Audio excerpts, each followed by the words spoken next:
Before empire, before conquest, there was one who stood unbroken.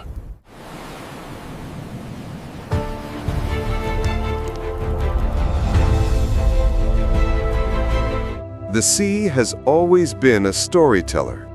Its waves carry whispers of the past, crashing against the shores of Mactan Island as if to remind us of a moment that changed history forever. Here, in the heart of the Philippine archipelago, stands a figure carved not only in bronze but in memory, Lapu Lapu.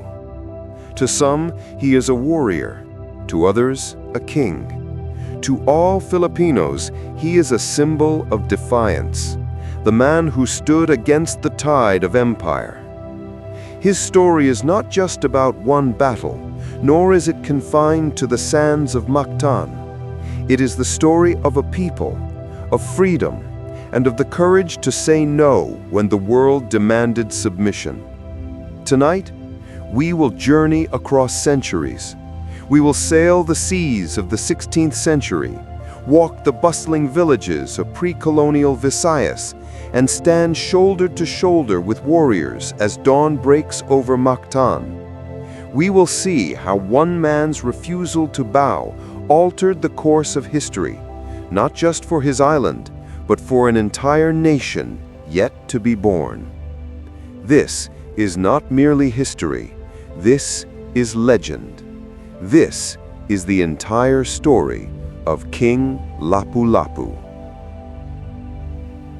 Before the name Lapu Lapu was etched into history, the islands of the Philippines were alive with their own rhythm. This was the 15th and early 16th century, a time before colonization, when the archipelago was not yet a single nation, but a constellation of communities. Each barangay was like a star, shining on its own. Some were small fishing villages, their lives tied to the tides. Others were bustling ports, where traders from China, Brunei, and Malacca brought silk, porcelain, and spices. The seas were highways, and the people were sailors, merchants, and warriors. Imagine walking through a Visayan village at this time. The air smells of smoked fish and fresh coconuts. Children chase each other along the beach, while elders weave mats from palm leaves. Out at sea, outrigger boats glide across the waves, their sails catching the wind like wings. Leadership was local. Each community was led by a datu or raja, men whose power came not from crowns or thrones, but from respect, alliances, and the ability to protect their people. Among these leaders was Raja Humabon of Cebu, a man whose influence stretched across the Visayas. But power was never absolute. Rivalries simmered, alliances shifted, and the balance of authority was fragile. This was the world into which Lapu Lapu would rise, a world where survival depended on strength, where trade brought both prosperity and conflict, and where the sea was both a lifeline and a battlefield. It was a world waiting for a leader who would not only defend his people, but also stand as a beacon of resistance when foreign sails appeared on the horizon. From the island of Mactan emerged a leader whose name would echo across centuries. Oral traditions suggest that Lapu Lapu may have come from Borneo, a warrior who crossed the seas before settling in the Visayas. But wherever his origins, it was here, on Mactan, that he became Datu, chief, protector, and symbol of strength. Lapu Lapu was not a ruler who sat apart from his people. He was among them, fishing in the same waters, sailing the same seas, and fighting the same battles. His authority was not inherited through bloodlines alone, but earned through courage and loyalty. He was known for his mastery of the kampilan, a long, single-edged sword that gleamed like fire in the sun. He was a sailor who knew the tides and currents, a strategist who understood that the sea was both a gift and a danger. Pirates prowled the waters, raiding villages and seizing goods. But under Lapu Lapu's watch, Mactan was defended. Imagine a leader today who not only governs but also stands at the front lines, who sails into danger to protect his people. That was Lapu Lapu. His people saw in him not just a chief, but a guardian. And in the fragile balance of power among the Visayan Islands, his presence was a force to be reckoned with. In March of 1521, sails appeared on the horizon. Sails unlike any the islanders had seen before. Ferdinand Magellan, a Portuguese navigator sailing under the Spanish crown, had crossed the Pacific in search of a westward route to the Spice Islands. His ships were battered, his men weary, but his mission was clear: to claim lands for Spain and spread Christianity. When Magellan landed in Cebu, he was welcomed by Raja Humabon. Gifts were exchanged, alliances forged, and Humabon, along with his queen, was baptized into Christianity. For Magellan, this was victory. For Humabon, it was an opportunity to strengthen his position against rivals. But not all leaders were willing to bow. When Magellan demanded that other chiefs submit to Spain's authority, one man refused: Lapu Lapu of Mactan. To Lapu Lapu, submission was not an option. His people owed allegiance to no foreign king. His island was free, and he intended to keep it that way. Magellan, confident in his armor, weapons, and faith, saw this defiance as a challenge. And so, the stage was set for a confrontation that would echo through history. The night before April 27, 1521, the air was heavy with anticipation. On Cebu, Magellan prepared his men. 60 armored soldiers, armed with crossbows, muskets, and steel swords. They believed their weapons would crush any resistance. Across the waters, on Mactan, Lapu Lapu gathered his warriors. They were fishermen, farmers, and hunters, but also fighters. They carried bamboo spears, fire-hardened shields, and blades forged in local kilns. They had no armor, no muskets, but they had numbers, knowledge of the terrain, and the will to defend their home. Lapu Lapu's words to his men were simple: "We fight not for conquest, but for freedom.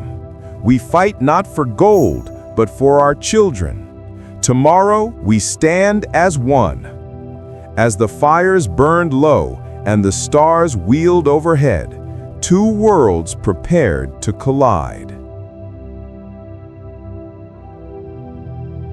Dawn broke on April 27, 1521.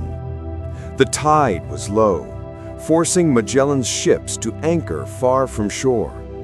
His men waded through knee-deep water, their heavy armor dragging them down. On the beach, Lapu Lapu's warriors waited. They had chosen the battlefield well. The shallow waters slowed the Spaniards, while the islanders moved swiftly across the sand. The first arrows flew. The clash of steel and bamboo filled the air. Muskets cracked, but their smoke was carried away by the wind. The Spaniards fought bravely, but they were outnumbered. For every man they struck down, more warriors surged forward. The battle was chaos, shouts, screams, the crash of waves against shields. The islanders fought with the fury of men defending their homes. And slowly, the tide began to turn. Magellan himself waded into the fray, determined to prove his might. He fought with sword and shield, striking down attackers. His men rallied around him, but the islanders pressed closer, their numbers overwhelming. A spear struck his leg. He stumbled. Another blow knocked his helmet aside. Surrounded, Magellan fought on, but the weight of empire could not save him. The islanders closed in, their blades flashing in the morning sun. And then, with a final cry, Magellan fell. The great captain of Spain, who had crossed oceans and faced storms, lay lifeless on the sands of Mactan. His men, leaderless and terrified, retreated to their ships. In that moment, the might of empire was broken by the courage of an island. The Battle of Mactan was not just a victory, it was a statement. The Philippines would not be conquered so easily. The Spaniards retreated, their dreams of conquest shattered. For more than 40 years they would not return in force. Lapu Lapu's defiance had bought his people time. But history grows silent after the battle. We do not know how Lapu Lapu spent his later years. Some say he ruled Mactan until his death, a respected elder whose name carried weight across the islands. Others whisper that he vanished into legend, his spirit forever guarding the seas. What we do know is this: his victory became a story told and retold, passed down through generations. A story of courage, of freedom, of a man who refused to bow. And in that silence, in that mystery, his legend only grew stronger. Centuries later, Lapu Lapu remains more than a man. He is a symbol. His statue stands tall in Mactan, a bronze sentinel watching over the sea. His name graces seals of police and fire departments, guardians of the people. Every year, the Kadaugan sa Mactan festival reenacts his victory, with dancers, warriors, and music filling the streets. Children grow up hearing his name, learning that freedom is worth defending. Just as Washington embodies American independence, and Joan of Arc embodies French resistance, Lapu Lapu embodies the Filipino spirit of defiance. He is not just a hero of the past, he is a hero for all time. Much of what we know of Lapu Lapu comes from Antonio Pigafetta, Magellan's chronicler. His account is the only direct record of the battle. Scholars debate the rest. Was Lapu Lapu truly from Borneo, or was he native to Mactan? Was he a Muslim warrior or a leader of indigenous faith? Did he live to old age or vanish into legend? The truth is elusive, but perhaps the mystery is part of his power. For heroes are not only remembered for what they did, but for what they inspire. Lapu Lapu is both history and myth, both man and symbol. And in that duality lies his enduring strength. Lapu Lapu's story is not just about one man. It is about a people's refusal to bow. A reminder that freedom is worth fighting for, and that even the mightiest empire can be stopped by the courage of the few. His name lives on, not in dusty pages, but in the beating heart of a nation. In every Filipino who values freedom, in every child who learns his story, in every festival that celebrates his victory. The sea still whispers his name. The waves still crash against the shores of Mactan, and the statue of Lapu Lapu still stands tall, a sentinel of courage, a guardian of freedom, a reminder that even in the face of empire, the spirit of resistance can never be conquered. Thank you for joining us on this adventure. If you enjoyed this exploration of the entire history of King Lapu Lapu, don't forget to like, subscribe, and share your thoughts in the comments below. Your journey is just beginning, and we can't wait to see where it takes you next.